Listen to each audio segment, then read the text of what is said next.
Well, welcome all to the Resilience Through Catastrophe, Preparation for and Recovery from Climate Disaster panel. I'm Tony McQuail from Ontario, from Meeting Place Organic Farm. I'm involved with the Holistic Management Canada, Ecological Farmers Association of Ontario, the National Farmers Union, and now a new group that brings together 27 progressive farm organizations across Canada, the Farmers for Climate Solutions. So I think we've seen the illustration of the importance of the many different hats many of us wear and the importance of working together, and I suspect that will be an ongoing theme of our presentation and panel this afternoon. So I'd like to introduce the panelists. We have Paula Garcia, who's the Executive Director of the New Mexico Acequia Association, a statewide organization of acequias, which are communal water systems for irrigation and traditional agriculture. Paula has worked for over 25 years to strengthen acequia water governance and local food systems. In recent years, Paula has worked intensively and tirelessly on disaster recovery and disaster planning following the 2022 wildfires, the largest on record in New Mexico. She works with her extended family on a small ranch in Mora County. Welcome, Paula. Well, Paula, we're going to introduce to speed things, I'm going to introduce everybody at once, and then they'll come and do about an 8-minute presentation. And then following the completion of those three, we'll go into a conversation and then some questions. Tori Estrada is the co-founder and executive director of the Carbon Cycle Institute and directs its policy and climate justice work. Tori has worked to advance solutions to social and environmental justice, climate, and natural resource issues for over 30 years. Tori holds an MS in environmental sociology and policy with environmental justice and community development emphasis from the University of Michigan. Welcome, Tori. And Brian Wellberg is a certified educator with both Holistic Management International and the Savory Institute. Brian delivers holistic management training through the company Inside Outside Management. Brian is on the board of Holistic Management International, as well as the chair of the Australian Holistic Management Cooperative, which manages the Ecological Outcomes Verifications Program on almost 2 million acres. Welcome, Brian. And Tori, I'll turn it over, or sorry, Paula, I will turn it over to you.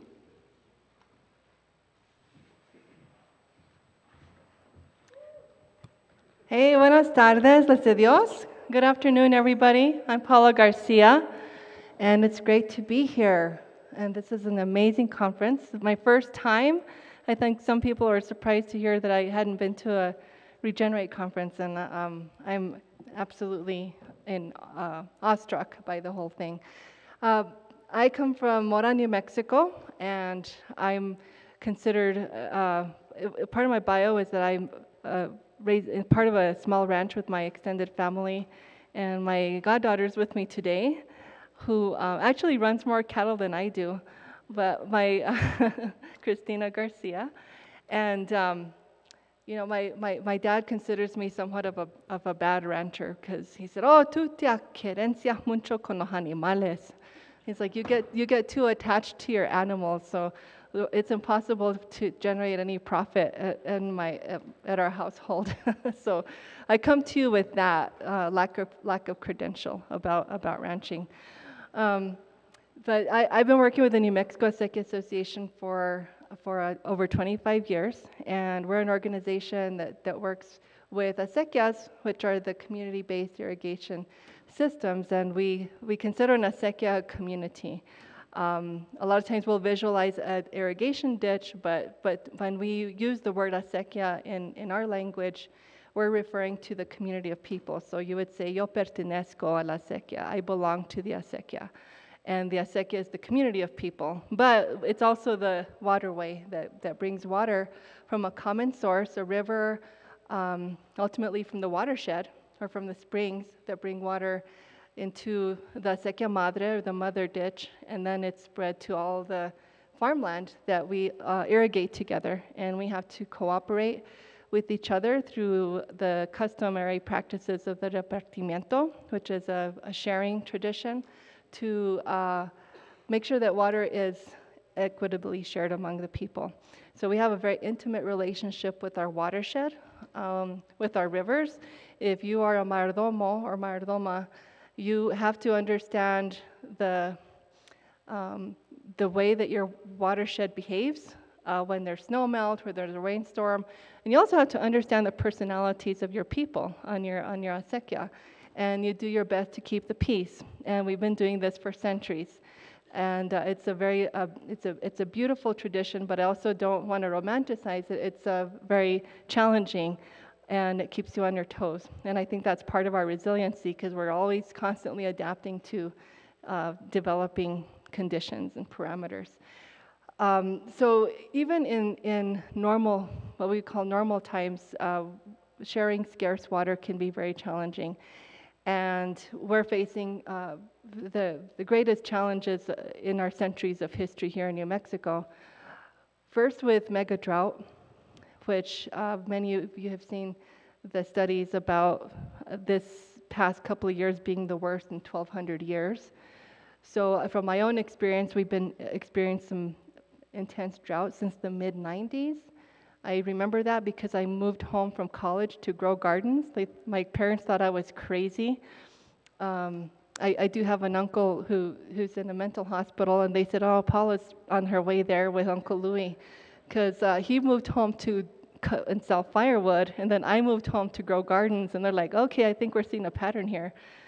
And so I can remember that right at the time I went home, serious drought was underway. And so what I want to talk to you about today is the work we're doing in the context of that greater climate crisis, and what the work we've been doing to be more resilient in that way from an intergenerational standpoint, but also the recent fires of 2022. And I'm always saying that there was our life before the fire, then there's our life after the fire. That is the marker in our lifetime that separates a more stable time to a time of greater instability, and a test of our resiliency. So I've been working on disaster recovery since the 2022 fires. And I'm sure many of you are familiar with what happened in 2022, but we had the worst wildfire season in New Mexico history. And I am from Mora, and the Hermit's Peak Calf Canyon fire burned about 340,000 acres, like 50 square miles. You have to drive almost 2 hours to see it end to end. It's our homeland that burned. And we had been in the same area for 8 generations, farming and ranching. And my goddaughter, who's here, was putting out spot fires and saved our houses and barns. But the forest around us did burn. What we're seeing after that, other than the trauma of seeing these beautiful places in your homeland burn, on a very personal standpoint, how to keep your household going and your livelihood, and then how do we heal the landscape? How do we endure and keep living there in the face of recurring flooding from these burn scars, and also stabilizing your life and your family? And that's extremely challenging. So that's really shaped my life in the last 2 years. And within my capacity with the Acequia Association, we had to quickly adapt to a completely different landscape. And I'm sorry that I don't have visuals today, but if follow with me. Just imagine living in a village where you have a gentle little acequia flowing that comes from snowmelt, and then you just get the most modest rainstorm, not a big rainstorm, and all of a sudden you're dealing with 2,000 CFS of black water coming down a canyon that didn't used to run before, and it wipes out everything. And it doesn't just take out the acequia from the side, it takes it from all directions and then deposits ash and rock all over the fields. So this is what we're dealing with. The water brings down trees that look like tumbleweeds and boulders that are 6 feet long, and then just leaving it in the fields. And we can't cut hay, we can't grow pasture like we used to. But what we've been doing in the past 2 years has been to organize around debris removal. But 1 year in, we're just getting into the watershed planning piece of work. There are some really good groups that are already doing some watershed restoration, like Hermit's Peak Watershed Alliance. I'm sure you've heard of them. They're doing some green infrastructure, things like One Rock check dams, weir structures, anything to control erosion along the slopes, and they're doing that on a small scale, but we definitely want to scale it up. And in the Mora side, we're doing a river stewardship program grant that we got from the state to start doing some watershed restoration there, but this is a very small scale. We're doing a NRCS watershed operations program effort. We just completed what's called a preliminary investigation that's going to do a 10-year project to do some watershed restoration. So we're still doing debris removal on about 70 acequias, and each acequia we're working with a variety of different disaster agencies, but then we're also trying to do the proactive planning, looking into the future about healing the watershed. So there are really two parallel tracks that have to happen at the same time. We have to do the recovery and stabilize people's lives where they're living around their home, in their field, in their acequia, over and over and over again every time it floods. And then we also have to work collectively to heal the watershed. And it's on such a large scale that it's very daunting. But seeing how people have responded, the kind of support that we're getting has given me a lot of hope. And I'm happy to talk about that more if we have a chance. Thank you very much. Que vivan las acequias!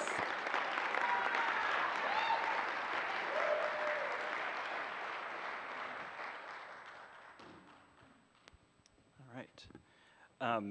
Well, thanks for having me here. Our role, so again, I'm Troy Estrada with the Carbon Cycle Institute.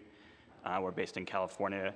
So my role in this panel today is we don't do post-disaster work. What I would like to say is we do is try to build resilience in agricultural systems. So I want to talk a little bit about sort of our role in that piece of it. So I'm going to provide California context here. So what does resilience mean and what are we being resilient against? And as you can imagine in the Southwest, but also in California, we're dealing with multiple expressions of the kind of rolling climate disasters. I don't want to downplay California's had its fires, and it's important to focus on that, but we're also dealing with, over time, this rolling temporal disaster in terms of like drought is actually having an enormous impact. So the farmers and ranchers we work with are dealing with multiple climate disasters happening over different timescales.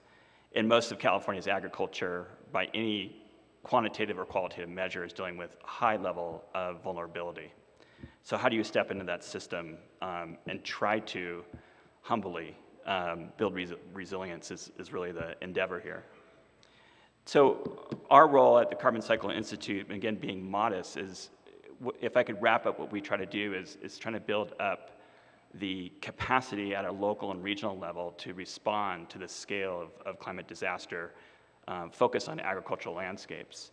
So in the sort of climate parlance, I think in agricultural systems, I think we're looking at both adaptation and mitigation. And in the agricultural sectors, those things are very related. So we can do and implement landscape scale changes that deal with adaptation, so they're trying to build long-term resilience, but we're also trying to deal with the causes of climate change, which is addressing greenhouse gases and the role of natural landscapes in that. And for our part, we feel like the on-farm planning, both that happens on individual farms, but at the watershed scale, is a really important piece of building that sort of long-term ability to think about planning and adaptive management over time. That's what we're going to need over time to be able to respond to the climate disaster. So again, our work is not single practice, and it's not short term. We're looking at decadal work that's looking at multiple landscape, soil and land management efforts. And when we do this right, we actually are addressing other issues around groundwater sustainability, biodiversity, water quality, and other issues. So for us, the farm scale, and then sort of looking at farm scale across the watershed, is actually an important piece of the solution set when we think about climate change. And these are just, and many people here work in this area, but just sort of looking at the sort of multiple benefits we get when we think about landscapes and improving land and soil management over time. So I would say, and I'm going to talk about more about one piece of it, this is only one piece of building resilience in the face of climate disasters, that we believe adaptive management has got to be an ongoing tool that we invest in, and then the role of planning and technical assistance over time. So in essence, I would say that most of the agricultural work we're doing in the climate sector is really about addressing uncertainty, understanding that context, working with producers to understand the economic reality, the agronomic reality of their business, but also trying to figure out how to deal with that uncertainty. So farm planning is really critical. One piece of it, I think, in California we're trying to deal with, since we're thinking about long-term changes on landscape, is the ability to build an infrastructure that's actually ground up around monitoring, ongoing monitoring. So like having the data to understand where you are in terms of resiliency and able to respond to different climate disasters, whether it be a one-year drought, fire that's in your landscape, or sort of systemic issues around long-term drought that we're seeing there. And one thing, and we'll talk about a little bit, that I think it's been really critical for us is I think in many of the discussions it's believed that sort of a technical expert comes and talks to you about this, and that's not our experience. I think what we've seen flourish at the local level is the ability to share knowledge and interventions between land managers, producers, and conservation organizations. That sort of building up that level of infrastructure knowledge sharing has actually been what's made the difference in terms of what you want to call in terms of innovation, but also long-term commitment to solutions that we need to address the climate disaster. So one small piece that Carbon Cycle Institute's been working with is that we're actually now have launched 7 regional hubs covering 40 counties across California. And we're intentionally doing that because what we've heard at a local level is that we can't actually address these issues farm by farm. We actually have to work at the scale to be able to address these because the solutions are beyond, in some ways, what we could do at the farm level. So we're essentially building up an infrastructure, long-term infrastructure, to sort of have the capacity to do this adaptive management. So bring together all sort of traditional technical service organizations along with conservation organizations, but also building capacity among producers to be able to step in and do their own peer-to-peer learning and to drive the process as well. I think that's a really important piece of this. Again, this is not short-term work, it's actually long-term work. So these are just a few of the things I think our regional hubs are trying to do, and the one thing I would accentuate is one of the challenges, I think, in California, where we have a very, in some ways, top-down climate policy and programs coming down, and a lot of it legitimate because fire has been so disastrous, the state has responded. But what's lacking is sort of the understanding of what's needed at the local level and how the programs and funding actually need to come down. So building the sort of scale of local institutions who not only do land management at the local level, but begin to communicate proactively at the state and federal level about what we need in a more robust way.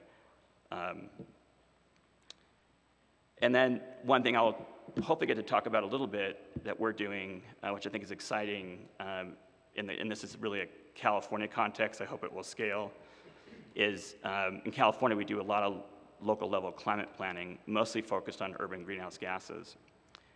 We are now developing sort of bottom-up agricultural community-led responses to climate, including resilience. So what this is a voluntary planning process where farmers and ranchers are at the center of the discussion to develop goals, strategies, and actions that then get sort of operationalized at the county and state level. And to date, agriculture has really been missing from that conversation and building the capacity to be driving it at the local level. So that's one thing I'll hopefully get to talk about today. And then at the state level, we're trying to push down resources and planning down to the local level. It's a lot that's been top level, but just sort of say that on the policy level at the state of California, really trying to bring the resources down to provide the capacity for ongoing planning and adaptive management. So looking forward to the conversation. Thanks.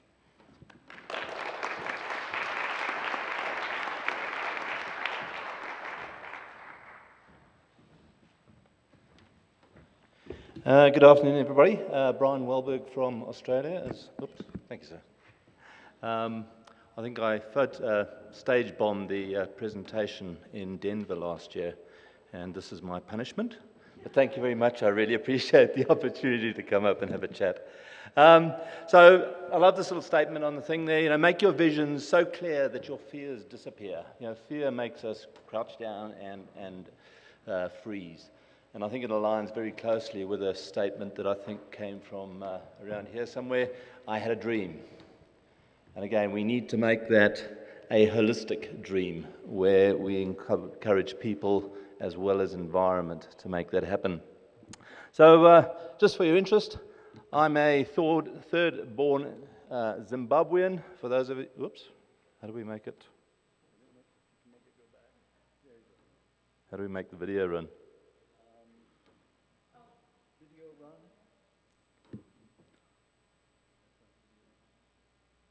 Oh, there we go.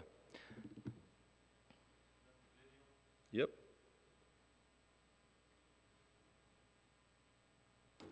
Anyway, folks, for those of you who don't know where that's interesting. For those of you who don't know where Zimbabwe is, Southern Africa, a little landlocked country in Southern Africa. I was, as I said, third-born generation there, and my dad had been a tobacco farmer all his life. Tobacco was the big industry in what was then Rhodesia. I think after the Second World War, the Poms couldn't afford to buy expensive American tobacco, so they set out looking in the colonies to find out where they could grow reasonable quality tobacco.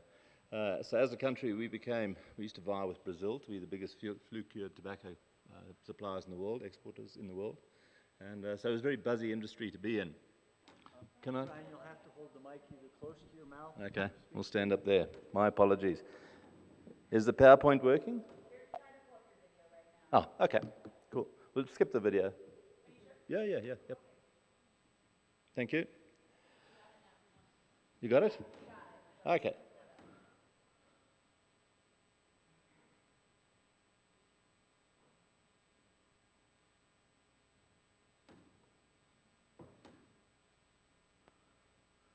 Can we just skip the video? Thank you. Okay. Right, we're there. I suppose this is where my interest in resilience came in. Tobacco, a huge input crop, and I suppose we headed towards that organic sort of look to tobacco. So we built bat houses, we used livestock, we had chickens providing fertility. Not that I'm suggesting for a minute tobacco and organic should be linked, but I probably became the only organic tobacco producer in the country. But my big passion has always been the wildlife.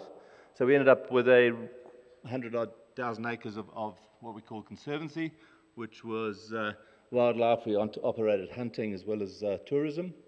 And one of the things with the wildlife industry, even still today, when you have crisis, when you have catastrophe, you have fires, you have droughts, you have floods, your animals die and die and die. There's just no ways you can get out there and feed monkeys, baboons, elephants, leopards, lions, all of that kind of stuff. So your animals perish. And then the sad thing is when the seasons come back good, which they always will do, you can't just go down to your local sale yards and purchase yourself a couple of elephants and giraffe and stuff. So that idea of building resilience back into the landscapes became a key driver for me. And that's where I got involved with Alan Savory's work and holistic management and helping, especially using animals as a tool to help create that resilience in those landscapes. So very intensive sort of stuff, moving animals sometimes between 40 and 80 times a day, and running just over 10,000 paddocks to make that change, but creating amazing resilience. The country itself went through some serious crisis, and again, we'd made a big decision to move to Australia. As you can appreciate, that's that little island down there on the bottom of the globe. All my children have $1 trillion notes, Zimbabwe dollar notes. I left $80,000 in the country to go back on holiday, and my father-in-law 2 years later said he had just paid $80,000 for a bunch of grapes. The country went into catastrophic collapse. And again, resiliency paid through. Going into Australia, we ended up at, I just want to mention actually, those good folks in New Zealand. Now the world map, we tend to look at it like this. And for those flat earthers, New Zealand is sort of slipping off the edge. But fortunately, we know it's round. But being in Australia, that's the world view. This is the Australian-New Zealand view. Which actually gives us a great advantage because, we can just do stuff. We're in charge. So, that's where the Australian view and New Zealand view comes in. But we landed up in central Queensland on some big cattle stations, and already these folks were doing some amazing work. So really progressive farmers there. And so we slotted right in, which was fantastic. But after about 8-9 years there, my 3 kids started going to school, and that was a 9-hour drive. So we decided to pack up there, and having been born in hot, dry Central Africa, moving to hot, dry, red Central Queensland, we found paradise, which was on the New South Wales coast. 4 feet of rain a year, guaranteed an inch a month. You dig a hole, beautiful clear water comes out the ground. You walk through the forest, you can pick mandarins and lemons, fantastic. And then you discover ticks and leeches and copper deficiencies. And, every area has its pros and cons, and we just got to learn to manage them. The pigs are cute, had nothing to do with pigs. Had nothing to do with pigs. But that whole pig nest there is a thing called ladygrass, which the farmers cursed and cussed and burnt and poisoned. The pigs did a real fine job of cleaning it up for us. So we did a lot of pigs, we did cattle, we did pastured eggs, and boxed beef into Sydney and Brisbane and a few other places. That's my better half, Kerry. We did a lot of farmers markets, which again, great place to connect and build community and tell your story. We've heard, I think that's been the theme through certainly all the discussions I've heard today. It's all about creating the story and sharing. So again, farmers markets were a great way of helping share our story, but all the stories from the farm as well were a great advantage when trying to convince other people and run the training. So we run training courses all over Australia, and a lot of the stories from the farm help get people to look at possibly another way of managing. So as I mentioned, we run the company Inside Outside Management. We develop training all over Australia in holistic management. Currently I have one project in Western Australia, just to give you an idea of the scale of things. 7 properties, just over 5 million acres. The one property, their driveway is 100 kilometres. I always say to folks, pack a lunch if you're taking the kids to the bus stop. But all based around Alan Savory's thinking and holistic management as a framework for helping make better decisions. When we look around the world today and the loss of resilience and the problems we see, today we have more technology at our fingertips than at any time in human history. Today we have more knowledge about the human gut biome, space, soils, that again, in any time in human history, that our environments are deteriorating at a faster and faster rate. So it's more about our thinking and our decision making than a lack of technology or knowledge. We have huge amounts of knowledge. How do we turn that into decision making? And that's where holistic management comes in. Just as a quick aside, TAFE is a technical college, and again we were very lucky to get holistic management into TAFE. It's Australia-wide, and we developed a nationally accredited diploma in holistic management. So any school leavers wanting to get a degree in agriculture or agricultural business studies could do it through us as a starting point and get credited units. And then more recently, a couple of universities have come on board, and again, especially Southern Cross University, who've developed a degree in regenerating agriculture. And I was very specific there with that word regenerating. I'm really trying to push away from regenerator to regenerating, because that becomes a verb. I reckon, and I believe, that we will have new methods, new ways of doing things that are going to develop in the next 5, 10, 15, 20 years that we haven't even dreamt of. And the minute we fix it as a regenerative agriculture, it becomes a thing. Rather talk about regenerating agriculture, then we're accepting all these new technologies, ideas, methodologies that are going to come our way. So looking forward to having a chat and sharing some ideas, and thanks for hearing a bit of my story. Thanks very much.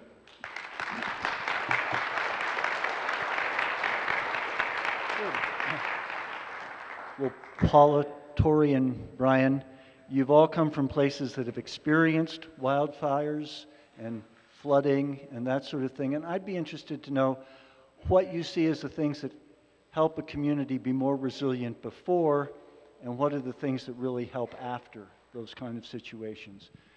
So whoever'd like to go first?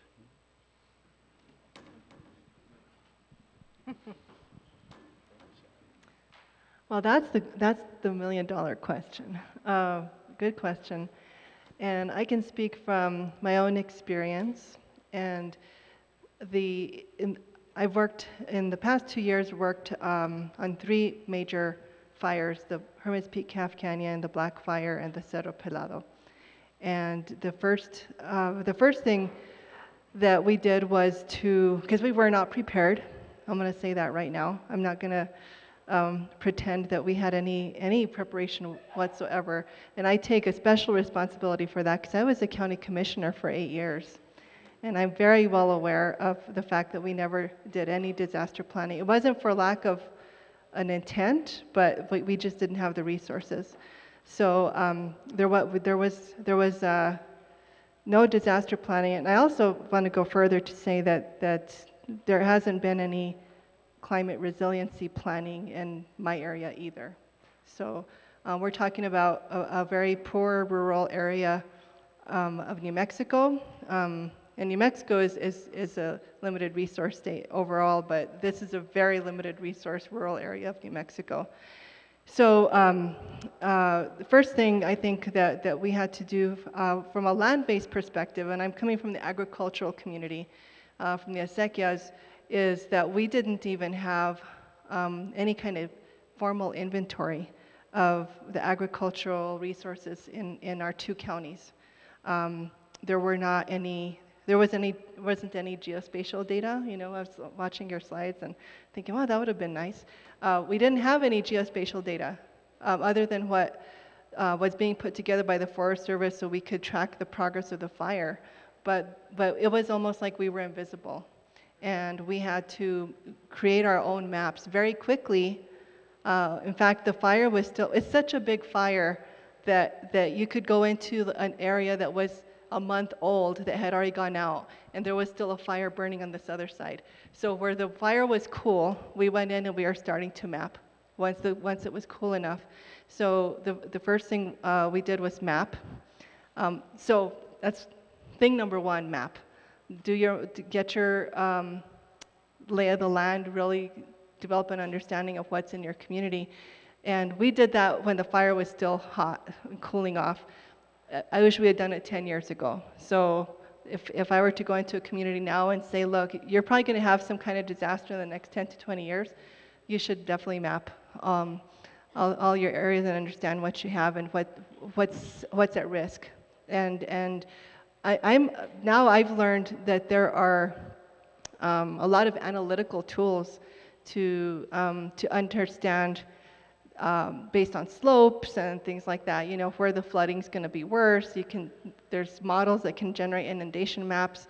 That would have all been pretty handy, you know, before all the flooding happened. And so I think local governments, all the water conservation districts can bring those kind of resources into the community to do that kind of work. From the acequia standpoint, and I'll just end with this, the relationships are really important. And in the course of mapping, and I'm glad I did it, and I spent a lot of my own time, we brought in some people that were GIS experienced, you know, people that could go out in the field. They were people that did wilderness trails. And we asked, they came in as contractors and did mapping of acequias for us. So it was the same skill set, which I didn't have. But I personally spent time in the field because I wanted to look people, face to face, check in on them, and really realize that what we did have going for us is that there were relationships in the community. Every acequia has an elected body and members. So really affirming that and telling people like this is really going to be important in the next 10 to 20 years as we recover. And just affirming that for people, get your documents in order, here's a map, and that's empowering. And then, it sounds very basic or dry, but we started to have workshops and meetings where people could talk and see each other face to face and talk about their challenges. And it's a work in progress, but it was a very steep learning curve, like after the climate disaster that we had, to learn what different agencies do. And as much as I wanted to say, no, we're a strong, resilient people, we'll heal the land ourselves, like that's impossible. This takes too much. It takes too much in terms of resources to do this. We need a massive infusion of resources for recovery. And you kind of have to surrender to these bureaucracies a little bit, I come from a different, like a radical political positionality of myself, thinking that, we're self-determination and self-sufficiency and all this. And it was hard to surrender to say like, okay, we're going to develop a good working relationship with FEMA and Homeland Security and all of these agencies, and we have done that, but it was a steep learning curve. Again, I wish we would have done that 10 years ago. But the work now is still very raw. We're still digging ourselves out and making plans for the next 10 years of erosion control measures, trying to stop the head cuts on our streams and re-engage with the floodplain. I mean, such fundamental repairs like Band-Aids. To think like a gazillion Band-Aids on the land with rocks. And that's on the level that we're thinking. And it's hard for me to separate before and after, because everything we're doing now, I wish we would have started 10 years ago. So it's kind of the same before and after. It's the same kind of work, the same cadence, and you don't want to get stuck unprepared. But if you're unprepared, you still manage, you still step up and do what has to be done. So, yeah. I'll make some brief comments. I think in a landscape like California, what I would generally say, just as a context setting, is that the capacity pre or post is uneven, right? I would say there are examples of communities that were, at least in just tagging off what you said, kind of had a sense of what the scale of potential disaster could happen, had the analytical tools, had institutions, and then the sort of boundaries of the disaster, like particularly fires in Northern California, totally exceeded what anybody could model out. So it's important, I think, to have the tools. But I think, at least in California, we see this sort of blowing the boundaries of like what people could not only understand, but then what you can organize for. But what I would say, both in the fire and drought examples, is that you have some interesting responses. So one thing in California we have now, they did exist before, were fire safe councils. I think with the impact of the fires, those councils have been more empowered. So one thing I would say that's a possibility, to tag up what Paula said, is I think there's a growing recognition of the need to have local people actually driving those processes at a very deeper level. And I'm not even talking about the analytical stuff. It's sort of what we alluded to, is sort of around decision making, because it's going to have to be, most of these landscapes are privately owned.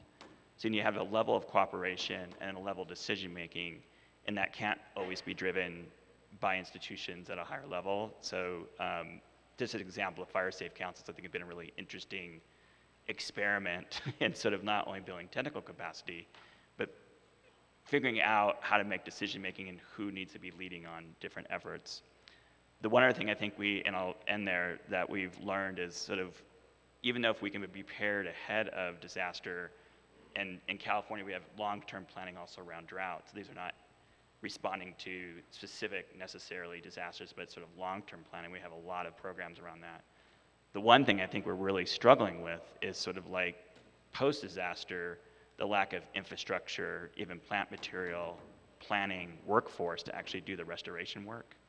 And some of that work can be done on farms privately, but frankly, the scale of it is too large. That's something I think we're really struggling with now, is sort of like, how do you build a sort of long-term infrastructure, including workforce, that's going to have to be engaged in this. I think that's the thing we're learning now, and I think is aligned from local government up to state government, but also stakeholders, is sort of like, oh, it's not just disaster response, but the restoration of watershed and landscape is actually the next stage.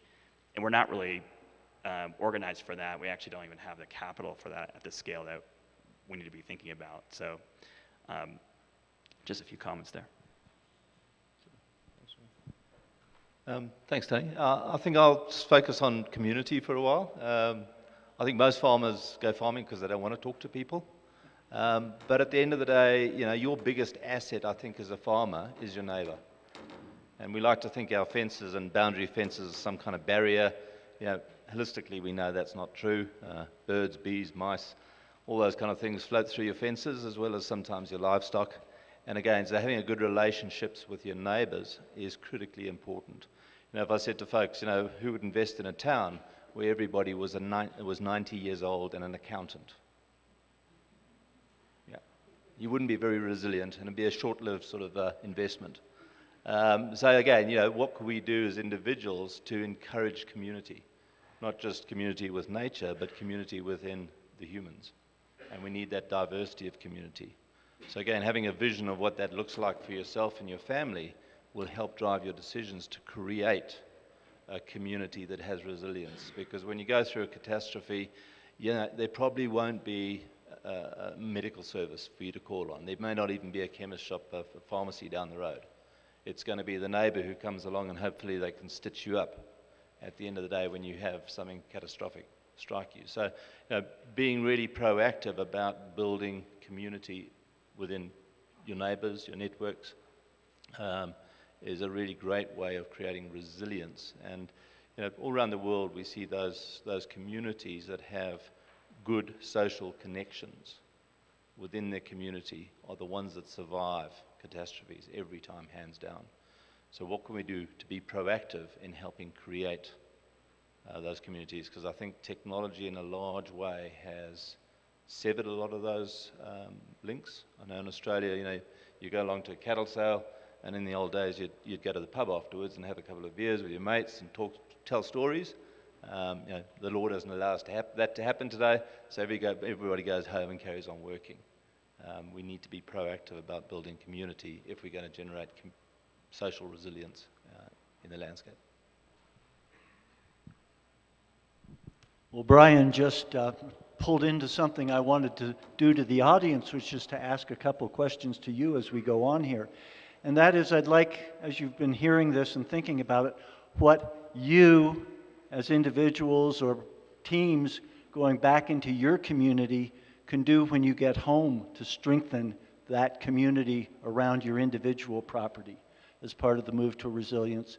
And also to think about what messages do I need to be taking back to my non-brittle, wet environment in Ontario to talk to my council about how we can be better prepared and start building things. So I hope each of you will think on both what can you do at the personal level within your own immediate geographic community, but also what can you do in terms of thinking about helping your region or your municipality be better prepared. Because what I'm hearing from Paula is, wish we'd done this 10 years ago. Didn't have that option. But maybe some of us have a 10-year lead time or a 2-year lead time, and the time to work on it is now. So that's the second question. If you could tell, and I'm going to start with Brian, I think this time, if you could tell a regional government or something how they could prepare or what they need to have in their arsenal or their toolbox for after a disaster, what would you be telling them to think about and prepare now? And then we'll come back through Tori to Paula. Fantastic, thanks. So again, I think diversity within communities, diversity within landscapes will create that resilience which allows people and environments to step back up after a catastrophe. Just a property I was working on, most properties in Australia today, you can get 4 times a year soil surface percentages. And just a property I was working with there, they brought the property, changed management, and literally year on year, their soil cover just improved dramatically. And 2019, they had a huge fire, and the graph dropped right back down to baseline again. But the really interesting thing was, because they had been working towards that soil cover and resilience, after the fire, literally within a year, they were back up there on the graph again. And I thought, wow. I share pictures of satellite imagery of Yellowstone National Park after the big fires there in '88. And today you can still see the fire scars there. So is that really resilient country that's going to bounce back really quickly after a catastrophic event? How can we build resilience back in the landscape? And possibly using low-cost tools that reproduce themselves is a great way of doing it. So, yep, on both of those. I guess from my experience, which is California-based, I feel I think it's difficult because at one level, I feel like local government should be playing a heightened role, but in some ways, at least from the California experience, I don't think local government actually has the set of tools it needs, actually, in the staffing. I can go on and on about that. So I think what's happened in California, and again, it's uneven, I think what's been a constant message to local government is within existing land use planning, existing climate planning, which we have a lot of, is that resilience is now a leading sort of outcome that we're planning for. But I think what we've been telling local government is sort of to this point is top-down planning, there's a role for it at some scale, but what we really need over time is actually bottom-up. We actually need local community institutions that are stronger. We need stronger relationships, and that is sort of happening. So just one example, our Office of Planning at the state level is actually pushing funding down to local governments to actually do resiliency planning. Most counties are actually hiring consultants to do that. Generic planning, like here's your laundry list. No ownership, local level, no real action. And so trying to figure out how to do this from bottom up, and I think it has to be, so what I would say is a county doesn't have to lead that effort, but it actually has to empower and actually fund a network, a coalition of community organizations that have pieces of that. Could be the public health piece, the land use piece, and the agriculture piece. That's some of the work we've been doing, and I think it's really exciting to spend the time, have the capacity to set goals, strategies, and planning. It's not going to prevent things, but I think it's enabling local community institutions. And in the ag sector, I think there are institutions to build on. In our state, our resource conservation districts, cooperative extension, along with water districts, there is actually stakeholders that can come together and actually do that. So that's been our message to local government, is sort of empower local institutions, bring more landowners and producers into that, and think about how to build the capacity of them to not only just be participating, but actually leading those efforts, defining the strategies across farm landscapes that can work. That's what's going to, I think, work long term.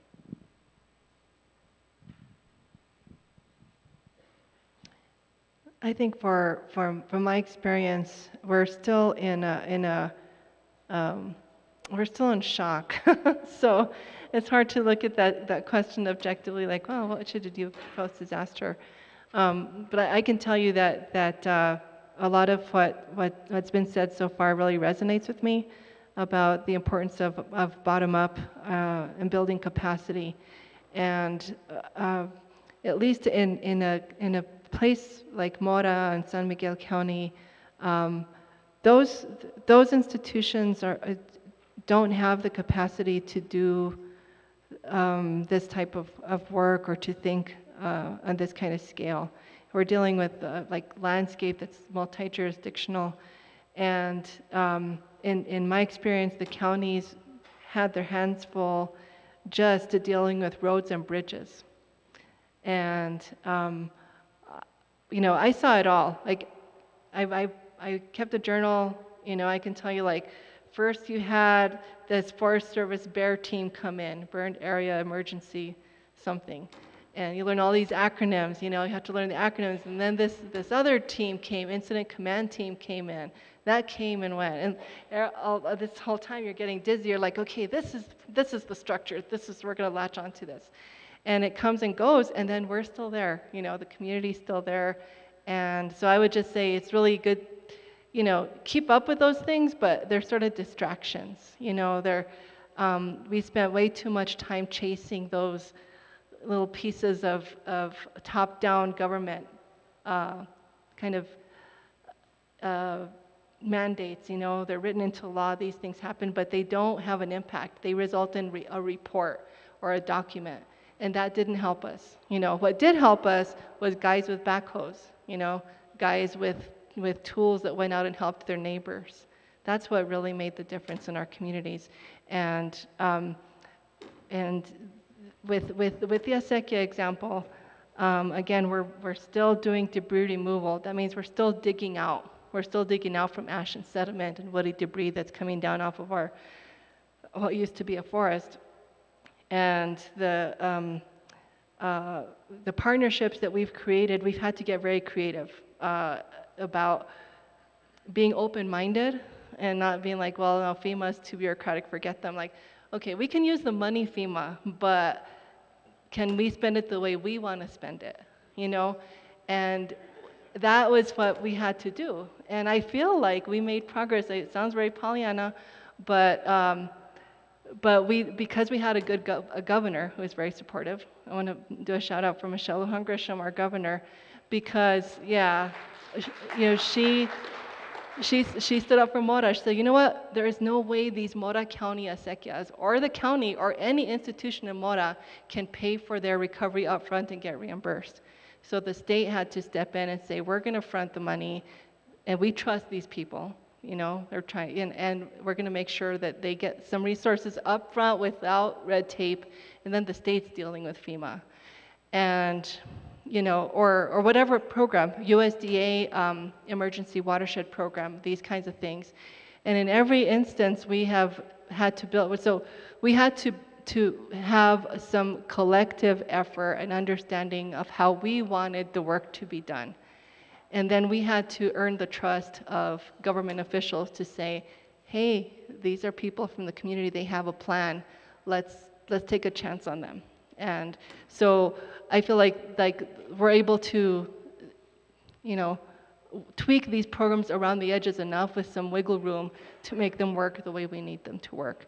But it boiled down to relationships across laterally, horizontally in the community so that everyone felt like they have a voice.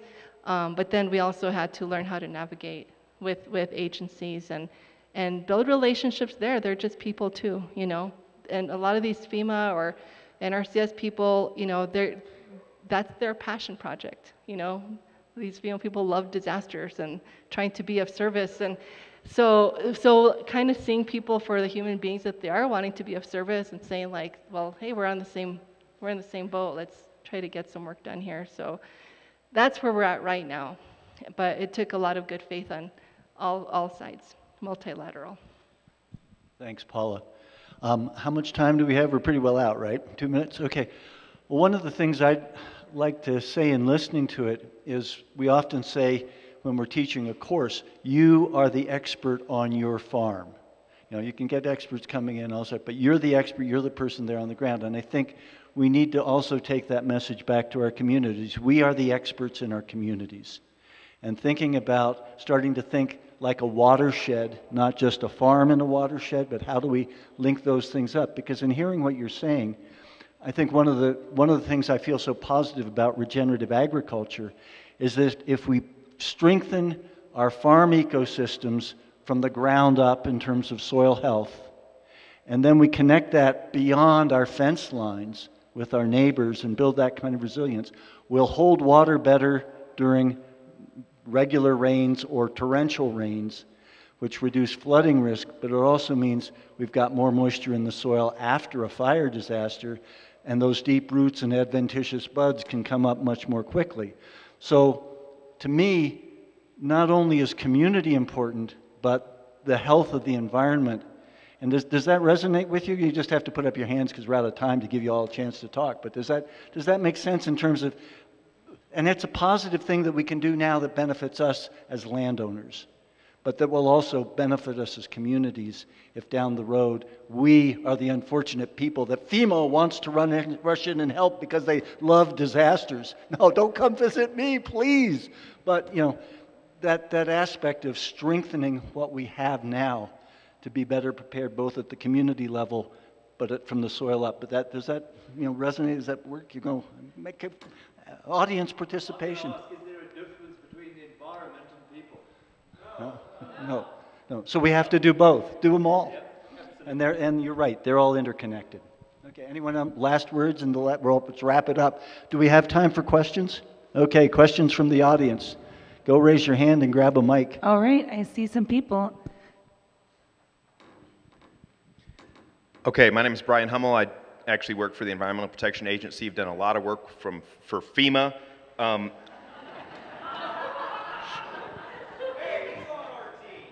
So I really like what you said about building the soil, building the sponge, and basically using regenerative ag to turn flooding liabilities into biologically filtered groundwater assets, especially if you can do it at enhanced agricultural profit.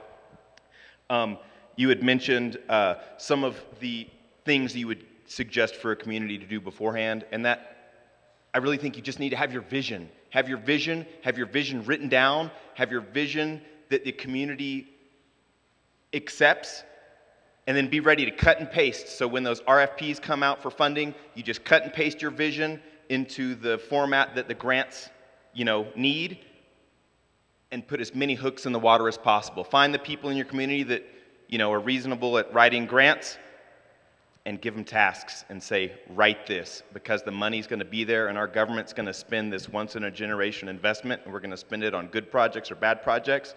So people that are working on good projects, put your hook in the water.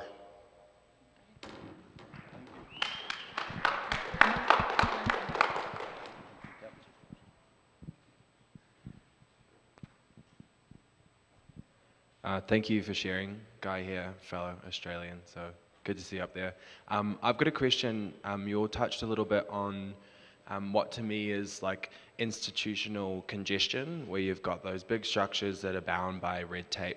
I'm interested from a bottom-up and grassroots perspective, if you can tell a little bit more about the power that communities and farmers actually have, because I know that institutions are bound by a number of different things, but for a perspective of empowerment, what is it that we can do that your institutions can't, and how can we understand that value better?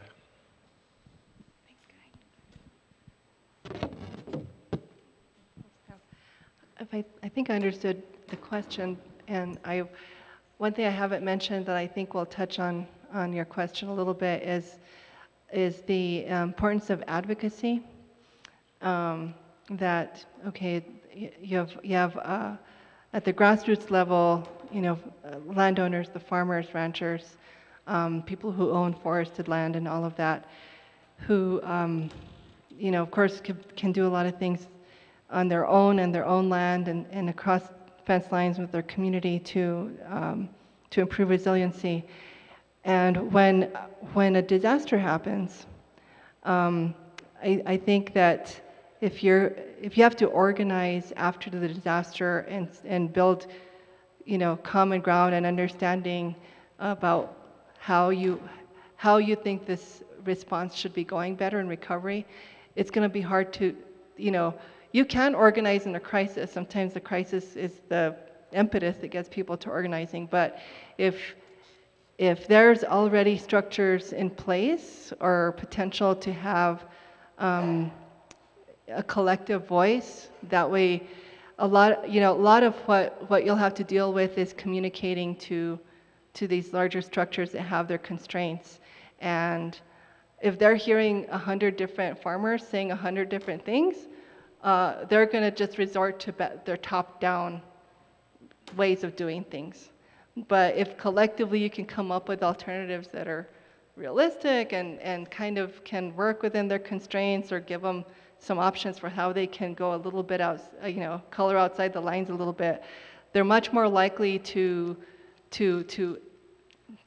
show some flexibility if it looks like the collective of farmers and ranchers and landowners are like-minded, and have some ideas, have a plan, have a vision, as opposed to trying to do that all in the fog of a disaster. So being ready to advocate and have an advocacy voice when that disaster happens is really important. Pre-disaster, but also after disaster, I think is helpful. So. Yeah, thanks very much, Paul. Just adding on to that, I think regenerating farmers, we're all excited about what we're doing. We all see a positive side to this. And so I find everywhere regenerative farmers are open. They want to share, they want to create their own communities. We don't have to wait for governments or councils to create those communities, because we're so open. We want to share, we want to tell people about it. Whereas, I've been to a lot of industrial pig places and rose growing places, and I mean, you got a sign before they'll even let you through the boom at the front gate. Whereas I find generally people looking towards regenerating their land, their communities, very, very open, very excited about what they're doing.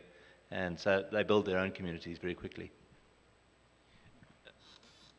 Just one quick thing, and I won't generalize this, but just my experience in California from climate planning. It's not a bad thing, but it's a downside of averages. So if you look across the California landscape and you think about solutions, what we get for efficiency is generic solutions. And so to answer your question, the role of farmer or land manager is you can use those guidelines, but you actually need to understand the variability. And I don't mean to be scientific, but like averages don't work. Doesn't work on a particular farm, doesn't work across farms. So it's the ground truthing, if you're really doing great science and planning, you actually need that. You need the input from farmers who understand not only what solutions will work, but how they work at scale, right? It's like the ingredients. And so I think from California perspective, that's what's missing. It's like generic planning only can go so far. You actually have to have not only the data, but then you have to have the buy-in for long-term implementation. Particularly if you're working on private lands, you need that buy-in long-term. It is simple, but it doesn't happen. So building up community institutions who can, as Paula said, can take that information and project it, not in a necessarily adversarial way, but to say, understand what you're trying to do, but this is how it's going to have to work if you want this to be beyond a 1 or 2 or 3 year ribbon cutting. It's like it needs to sustain itself over time if we're going to make impact. Hope that's helpful. Do we have a question from this corner of the room? I just came over here because I felt like we hadn't gotten questions over here. Okay. All right. I've got a two-parter. First, I would kind of like to ask Paula specifically about the community watershed-based planning process and just how that's been going, what your barriers are, what your hopes are looking forward. I think in contrast to some of the top-down planning that happens in the government that's being talked about, watershed-based planning is like ideally a bottom-up process, but of course, as you all are saying, like one of the big challenges is maintaining the community-based group. So that's my first question. Yeah, I'll start exactly where you ended your question, is how hard it is to sustain a planning effort at the grassroots level. Because if you're really truly committed to grassroots, that means you're dealing with volunteers and people that are very busy, and in the case of a disaster, traumatized and probably low income, So yeah, the big question is how do you sustain that? And I think there has to be some kind of level. Again, it's sort of that advocacy layer of capacity to really respect people's time and make the best use of their input and have like this intermediate track that just keeps going, because processes get derailed very easily if you're not careful. And with the watershed piece, it's especially tricky because, at least in our area, the scale of it is so daunting. We're dealing with, I can't remember the numbers now because I'm pulling a blank, but you're dealing with 17 or so major drainage basins, and it's more than that depending on what watershed level you divide it up into, and we've struggled with this question all along: who's responsible for healing the watershed? You've got Forest Service land and then a lot of private land, and should it be led by agencies, or should there be some other entity that steps in to do it? And right now in New Mexico, there's a process being established called a line of effort, and because we didn't know what to call it.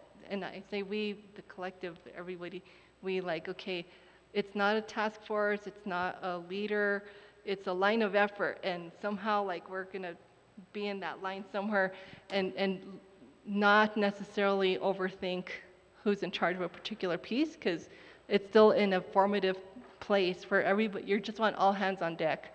And if we get too prescriptive about who does what too early, it's gonna stifle people's initiative. So you've got a little bit of things that are maybe messy, maybe there's some overlap, but we're like, okay, knock yourselves out. There's room for everybody, there's plenty of work for everybody. But at some point, we're gonna have to cohese around some unified plan. And it's still early, but there's a line of effort that has all the different agency land managers, and us as an advocacy group, we're kind of unique. You don't see a lot of that happening in the nonprofit sector. There just aren't a lot of nonprofits that are in this area doing this kind of work. And so it's very challenging, but there is some work underway. But the weakest part is probably on that grassroots engagement. And I say that with a lot of, feeling like we're dropping the ball sometimes, because a lot of times we're given that homework like, hey, Paula, well, can you go have a meeting and round up like the acequias in this watershed and ask them about this, what we should do? And I'm like, yeah, we'll do that. And it's been like we're 3 weeks late, and doing that sort of work. But who's gonna do that? Should the Forest Service do it, or should NRCS do it? And they're like, that's not part of their job to organize. But it's an organizing function. It's the relationship building piece that somebody's got to do. And the nonprofit sector is lacking capacity. And nonprofit sector means my organization is under capacitated or whatever, under resourced to do that. But that's where the real important work has to happen. But I do want to say that I'm impressed with the technical tools. And I don't know, somebody on the panel today, maybe it was you said we have so much knowledge, we have so much technology, but what's really needed is how we apply that in the world. And I am impressed with the tools we have available to us, but they're not being deployed to their full potential because of this capacity issue at the grassroots level, I think. But talk a lot about that. Thanks. Well, thank you, Paula. I just saw a wrap-up sign there, I think. So as part of the wrap-up, at the roundtable this afternoon, number 6 gives you an opportunity to talk with this group further and explore this in much greater detail if you wish, or to explore some other features of it. So let's give Paula, Tori, and Brian a hand. Thank you very much. And none of us ever wants a disaster, but I think the message is do everything you can to prepare that web of existence between the community of life that we're all part of and the broader ecosystem, so that we're a little more resilient if what should happen to come. One more round of applause. It's a great panel. Thank you all.